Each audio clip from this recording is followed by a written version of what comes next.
یک روز دیدم حال پیغمبر بسیار بسیار خوشه، یعنی در سیمای پیغمبر یک آسودگی را دیدم، یک آرامی را دیدم، یک وقتی خوشی را در سیمای حضرت دیدم.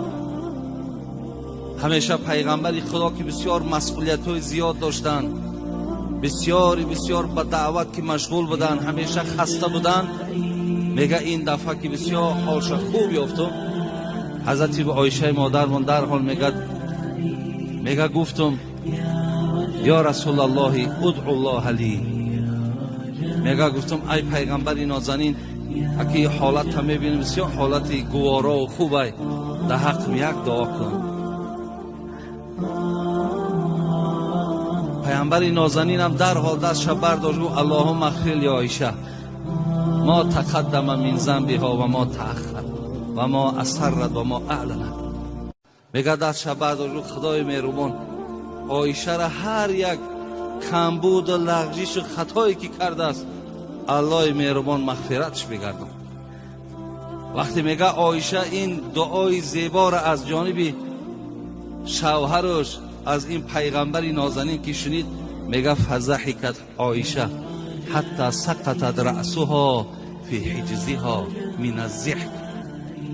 اون قدر میگه حال حضرت مادرمان عایشه خوشنود چید، آنچنان میگه تبسم کرد که حتی آمد میگه سر عایشه میگه در بغل پیغمبر خدا آمد.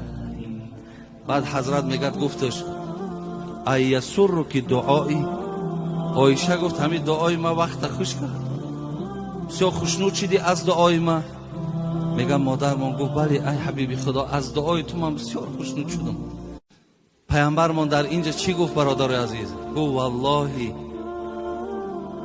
انها لدعوت لامتی فی کل صلات. گفت ای عایشه همین دعایی که من در حق تو کردم و الله مهربان قسم در هر یک نمازم در حق امتم همین دعا را من میکنم، برای تمام امت این دعا را من میبخشم. برادران عزیز و گرامی، حقیقتا پیغمبری که در حق ما دعاگو، برای ما آب چشم میرازندگی، آخران لحظه ها که این للموت سکرات، از برای مرگ بسیار سختی ها وجود دارد، حضرت سختی ها را یک طرف کردن و عزیزای خدا میگم بود تا زنده آن حبیبی ودود در غم عاصیان امت بود.